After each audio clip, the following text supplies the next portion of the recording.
नमस्कार, मैं शालिनी और आप देख रहे हैं कर्मयोग न्यूज। सबसे तेज, सबसे पहले यह हर खबर पहुंचती है आप तक बिना रुके, बिना झुके, पूरी सच्चाई और निष्पक्षता के साथ। उत्तर प्रदेश के जालौन जिले, जहां एक दिल दहला देने वाले हत्याकांड में आज न्याय की गूंज सुनाई दी।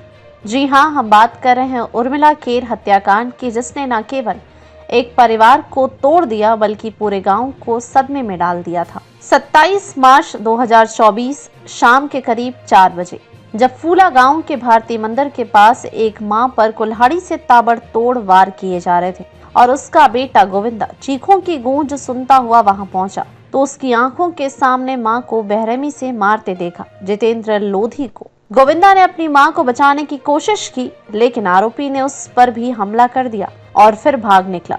मामला अदालत पहुंचा और आज लगभग 1 साल बाद न्याय का सूरज उगा। जिला न्यायालय ने आरोपी जितेंद्र लोधी को भारतीय दंड संहिता की धारा 302 के तहत दोषी करार देते हुए आजीवन कारावास और 50,000 रुपए के जुर्माने की सजा सुनाई है। अगर जुर्माना अदा नहीं किया गया तो उसे 6 महीने की अतिरिक्त सजा भुगतनी होगी।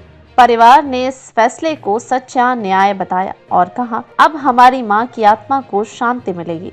इस पूरे केस में पुलिस की त्वरित कार्रवाई और अभियोजन पक्ष की मजबूत पैरवी ने यह सजा संभव बनाई। लेकिन यह भी सोचने का विषय है कि क्या हमारी बहन बेटियां, माएं आज भी सुरक्षित हैं? क्या हमें और भी कड़े कानूनों और त्वरित न्याय व्यवस्था की जरूरत नहीं? उर्मिला खेर अब इस दुनिया में नहीं है, लेकिन आज का फैसला यह संदेश देता है कि न्याय देर से सही मगर मिलता जरूर है।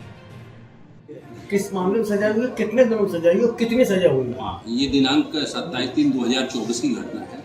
उस दिन वादी मुकदमा अपना लड़के और पत्नी के साथ खेत पर थ्रेसिंग करने गए थे।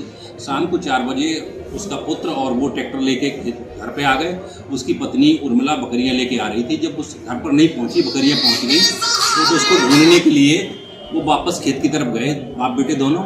तो जैसे ही वो फूल बाबा मंदिर के पास पहुँचे हैं, भारतीय मंदिर के पास पहुँचे तो वहाँ इंद्र बाबू के खेत से चीखने की आवाज़ आई। जाकर देखा तो अभियुक्त जितेंद्र उर्फ लगड़ पत्नी उर्मिला को कुल्हाड़ी से वार करके मार रहा था। जैसे ही चिल्लाया तो वो जान से मार की धमकी देता वो जंगल की ओर भाग गया। तुरंत ही उसी दिन 27/3/2024 को वादी मुकदमा द्वारा थाना 8 में पंजीकृत कराई गई FIR, जिसमें आरोप पत्र 26/4/2024 को दाखिल हुआ और दाखिल होने के बाद न्यायालय में आरोप 31/7/2024 को हुआ। न्यायालय में विचारणा के दौरान अभियोजन से की पैरवी मेरे द्वारा की गई, जिसमें कुल 6 गवाह पेश किए गए और कुल 9.5 महीने में ट्रायल पूरा करते हुए आज जनपद न्यायाधीश श्री अचल सचदेव द्वारा अभियुक्त जितेंद्र लगड़ को आजीवन कारावास से दंडित किया गया। वह 51,000 रुपए का अर्थदंड हुआ। अगर आप चाहते हैं अपने जिले और बुंदेलखंड की हर ताजा खबर सबसे पहले, तो कर्मयोग न्यूज नेटवर्क के पेज को लाइक करें, फॉलो करें और सब्सक्राइब करना ना भूलें।